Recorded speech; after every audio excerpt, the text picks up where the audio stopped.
Սոսի հեռուստատեսության եթերում լուրեր լրատվականն է, բարև ձեզ։ Օգոստոսի 7-ին Կապանը շրջակա գյուղերով մոտ 2 ժամ թաղվել էր խավարում։ Մինչ կապանցիները մութ ու ցուրտ տարիներն էին հիշում եւ զուգահեռներ անցկացնում պատերազմական օրերի հետ, էներգետիկները վերացնում էին հերթական վթարը։ Լույսը տվին 3 մոտ ժամը 22:30-ին մարզկենտրոնում շատերը ծափահարություններով ու բացականչություններով ողջունեցին լույսի վերադարձը բնակարաններ։ Ոմանք կրկին հասկացան, թե որքան երջանիկ են իրենք, որ ազատվել են խավարից եւ ինչքան լավ բան է լույսը։ Իսկ մինչ այդ քաղաքը շրջակա գյուղերով մոտ 2 ժամ թաղվել էր խավարի մեջ։ Ցերեկն էլ գազն ու ջուրն էին անջատել, մի խոսքով պատերազմի հետ զուգահեռները անխուսափելի էին։ Մութ ու ցուրտ տարիների հովհարային անջատումներն էլ հիշեցին, ինչքան էին ուրախանում, երբ լույսը տալիս էին։ Չկա չարիք առանց բարիքի, հեռուստացույց ու համակարգիչ մոռացած մարդիկ սկսեցին շփվել միմյանց հետ։ Բնակարաններից փողոցներ իջած կապանցիները հիշելու քիչ բան չունեին, ոմանք էլ սկսեցին ավելի խորիմաստ դատողություններ անել, հասնելով մինչև Ուկրաինայի պատերազմ։ Կարևոր չէր, դիմացինը համոզվեց, թե չէ, պարապությունից մարդու մտքով ինչ ասես անցնում է։ Գուցե մերձավոր Արևելք ու Աֆրիկա էլ հասնեին, բայց լավ էր այդ պահին լույսը տվին։ Իսկ էներգամատակարարման ընդհատման պատճառը, ինչպես մեզ տեղեկացրին հայել ցանցերի Տաթև մասնաճյուղից, վթարն էր, ինչպես էներգետիկներն են ասում, 110 կիլովոլտում։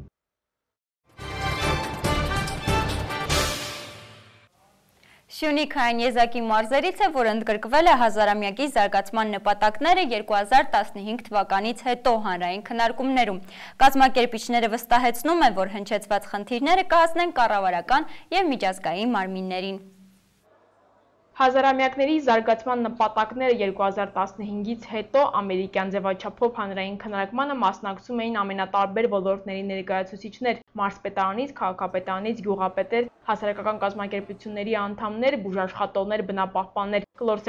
շուրջ անկաշկանդ մթնոլորտում մասնակիցները խոսում էին մարզին առնչվող տարաբնույթ խնդիրներից, դրանց լուծման տարբերակներ առաջարկում։ Իսկ կազմակերպիչները մարդկային զարգացման միջազգային կենտրոն հասարակական կազմակերպության ներկայացուցիչները տեղում համակարգչի օգնությամբ դրանք պաստառին էին հանձնում։ Հայաստանը պատիվ ունի ընտրված լինելու այն 50 երկրների շարքում, որոնք որ մասնակցում են նմանատիպ քննարկումների ամբողջ աշխարհով եւ որոնց բնակչության մտքերը, հուզող հարցերը եւ խնդիրները, որոնցով ապրում են այդ բնակչությունները, կմտնի համաշխարհային հաշվետվության մեջ եւ կհանդիսանա հիմք հաջորդ ուրեմն նպատակները որոշելու եւ իրականացման մեխանիզմները ներդնելու համար։ Տնտեսական զարգացում եւ զբաղվածություն, առողջապահության նոր ռեսուրսները մարզերին, վստահությունը կենտրոնին, անհավասարության բազմաթիվ հայտնիներով, շրջակա միջավայրի մոնիթորինգի ապակենտրոնացում, պարենային անվտանգություն։ Սրանք հանրային քննարկման 5 թեմաներն էին։ Կազմակերպիչների խոսքով հաշվետվությունները կուղարկվեն ՄԱԿ-ի գլխամասային գրասենյակ։ Մարդու կարծիքը փորձելու ենք հասնել կառավարական եւ միջազգային մարմիններին, ասում է Արմեն Գալստյանը։ Ինչքան էլ կառավարությունը փորձի ներգրավես գործածի մեջ, միևնույն է հասարակության ժողովրդին, անհատին, համայնքի անդամին ներգրավելու համար այստեղ պետք է համագործակցություն ծավալվի։ Համագործակցությունն է կարևոր, իսկ համագործակցության ուղիներից մեկը կառավարություն հասարակական կազմակերպություն համագործակցությունն է։ Տեղական ինքնակառավարման մարմիններ հասարակական կազմակերպություն համագործակցություն։ Այդ մոբիլիզացնող ուժը ինչը պետք է լինի։ Պետք է այն կազմակերպություններ լինեն, որոնք անմիջապես աշխատում են համայնքներում ժողովրդի հետ։ Խոստու բնապահպանական հասարակական կազմակերպության նախագահ Վլադիկ Մարտիրոսյանը մտահոգված է կլիմայի գլոբալ փոփոխություններով։ Այս տարի փաստորեն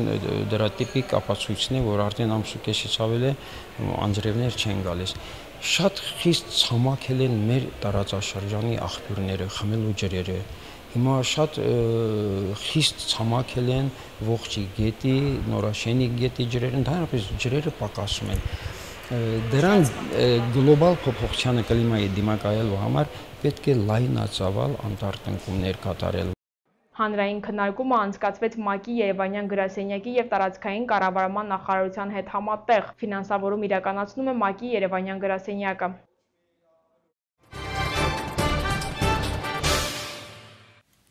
Կապանի կանանց ռեսուրս կենտրոն հասարակական կազմակերպությունում Dundee Precious Metals Կապան փակbaşնետիրական ընկերության հովանավորությամբ կավագործության դասընթացներ են իրականացվում։ Կենտրոնը նպատակ ունի սկսնակ կավագործների համար աշխատանքային պայմաններ ստեղծել եւ նպաստել քաղաքում այս արհեստի կայացմանը։ Չորս բոլոր տարերը կա սրա մեջ, այսինքն ջուրը հողը իրար հետ բացվում դառնում է կավ, օդը չորացնում է, որովհետև օդի միջոցով քամու միջոցով է չորանում ու կրակի միջոցով թրջվում է, այսինքն այնքան հետաքրքիր բան է, որ բնության բոլոր 4 տարերը մեջը կա։ Կավագործությունը լուռ աշխատանք է, իրականության ու աշխարհի աղմուկից մեկուսանալու և ստեղծագործ մտքերի հետ առանձնանալու հրաշալի հնարավորություն։ Լինելով կինոարվեստի աշխարհից, Ստեփան Խաչատրյանը արհեստով է զբաղվում, հոգու բավարարվածությանը համարժեքորեն փոխլրացնելով նաև կենսապահովման միջոցները։ Կապանում գործընկերոջ Կառլոսի հետ կանանց ռեսուրս կենտրոնի հրավերով է։ Այստեղ կազմակերպված անվճար դասընթացների շնորհիվ կապանցի մի խումբ երիտասարդներ կավի հետ աշխատել են սովորում։ Սաներից մասնագետները գոհ են, ասում են գրեթե բոլորը լավ ձեռք ունեն և համապատասխան սարքավորումներն են կարողանում աշխատեցնել և գեղեցիկ էսքիզներ անել արդեն ստացված խեցեղենի վրա։ Այդ բոլոր աշխատանքները մի քանի փուլով են կատարվում։ Կանչարի վրա քաշելուց հետո դնում ենք մի քիչ չորանում է։ Դնում ենք չորանում է մի քիչ, որ արդեն կարողանանք աշխատենք։ Հետո սրանց վրա բան ենք անում, ավելացնում ենք համապատասխան ինչ-որ եթե դետալներ է պետք, այսինքն պոչ կամ ինչ-որ ուզոր ենք կպցնում կամ ինչ-որ բան։ Կպցնելուց հետո թողնում ենք մի քիչ էլ է չորանում, որ արդեն պինկ լինի, որ գործիքով աշխատել լինի ու ուզորներն ենք նկարում։ Ուզորը նկարելուց հետո մի օր թողնում ենք, չորանում է։ Հետո մենք արդեն սա մաքրում ենք, պոլիրովկա ենք անում, բերում ենք մաքուր իդեալական տեսքի։ Սա դեռ մշակած չի, այսինքն չորացած կոպիտ վիճակում, սա արդեն մշակած է։ Տեսեք տարբերությունը։ Թրջելուց հետո ստանում ենք մոտավորապես այս գույնն է գալիս, ու ասեմ ամեն կավ իր գույնն ունի, ասենք կարող է կավ կա մի քիչ բաց է, կավ կա մուգը ավելի։ Սրա վրա նոր մենք գլազուրներով աշխատելու ենք։ Քսելուց հետո նորից կդնենք վառարանը ու մոտավորապես արդեն քսած պատրաստի այս վիճակի դուրս կգա։ Կապանի կանանց ռեսուրս կենտրոն հասարակական կազմակերպության նախագահ Քրիստինա Սաղաթելյանը մտադիր է սկսնակ կավագործների համար աշխատանքային պայմաններ ստեղծել և նպաստել քաղաքում այս արհեստի կայացմանը։ Հույսով ենք, որ դասընթացը վերջացնելուց հետո արդեն Կապանում ենք կունենանք կավագործներ, որ Կապանում չկա ոչ մի կապանյան խորհրդանիշ, մենք շատ ու բազմաթիվ տուրիստներ ենք ունենում, ովքեր գալիս են ու ոչ մի խորհրդանշող Կապանը իր չունենք, մենք հույսով ենք, որ ապագայում արդեն այդ խնդիրը Կապանում չի լինի և ինչու ոչ կարող ենք համագործակցել սրճարանների, ռեստորանների հետ, ովքեր կարող են մեզ պատվերներ տալ կավից իրեր ունենալու համար։ Ասեմ, որ ծրագիրը ֆինանսավորվել է Danzi Precious Metals կապան ընկերության կողմից, այս ծրագրի մի մասն է, երկրորդ մասը կարպետագործության զարգացումն է։ Կենտրոնում բացի կարպետագործությունից և կավագործությունից նաև ձեռքի աշխատանքների և լրագրության դասընթացներ են անցկացվում։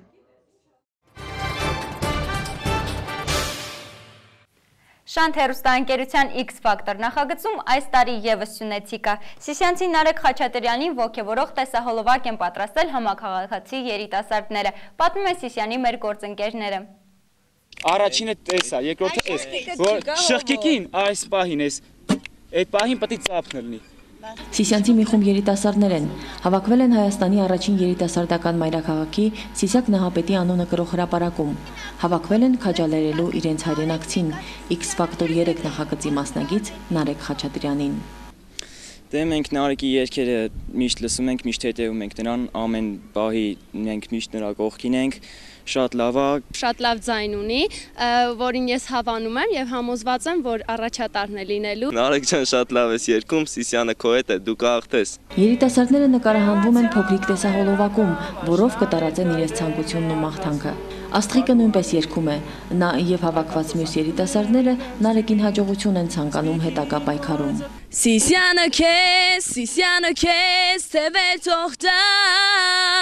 Սիսյանը թող սատար դառնա։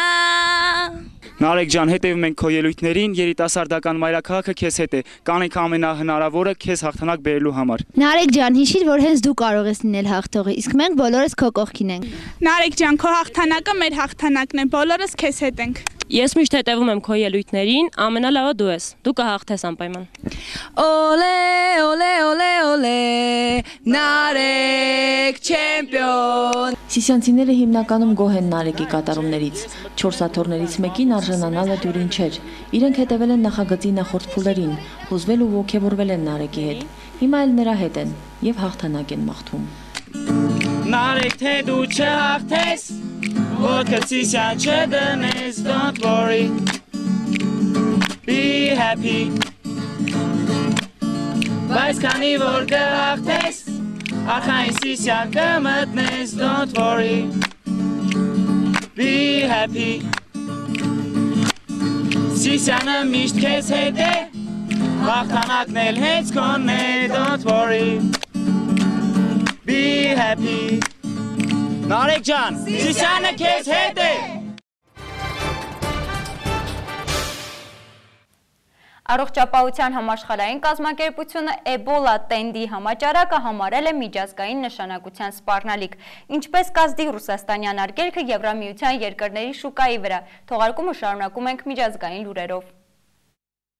Առողջապահության համաշխարհային կազմակերպությունը Էբոլա տենդի համաճարակը համարել է միջազգային նշանակության սպառնալիք։ Այդ մասին փորձագետները հայտարարել են Ժնևում կայացած երկօրյա նիստից հետո։ Էբոլայի վիրուսը մոլեգնում է Արևմտյան Աֆրիկայի 3 երկրներում՝ Գվինեայում, Սիերա Լիոնեում եւ Լիբերիայում։ Այդ վարակը ամենախոշորն է վերջին 40 տարիներին։ Փետրվարից ի վեր տենդը խլել է մոտ 1000 մարդու կյանք, ավելի քան 1700-ը վարակված են։ Ամբողջ աշխարհի գիտնականները դեղեր են որոնում այդ վիրուսի դեմ, դրանցից մեկը փորձարկվել է առաջին հիվանդների վրա։ Լիբերիայի իշխանությունները, ինչպես եւ Սիերա Լիոնեում, արտակարգ դրություն են հայտարարել իրենց երկրներում։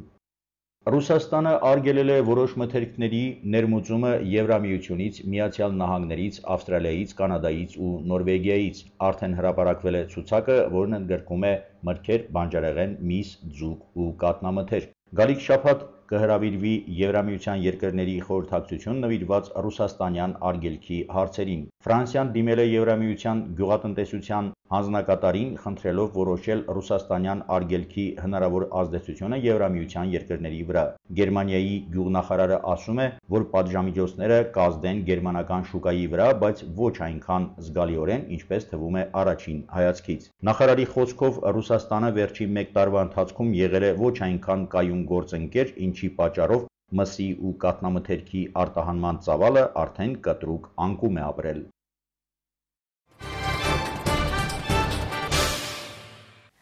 Սոսիալստատեսության եթերում լուրեր լրատվականներ, մինչ նոր հանդիպում։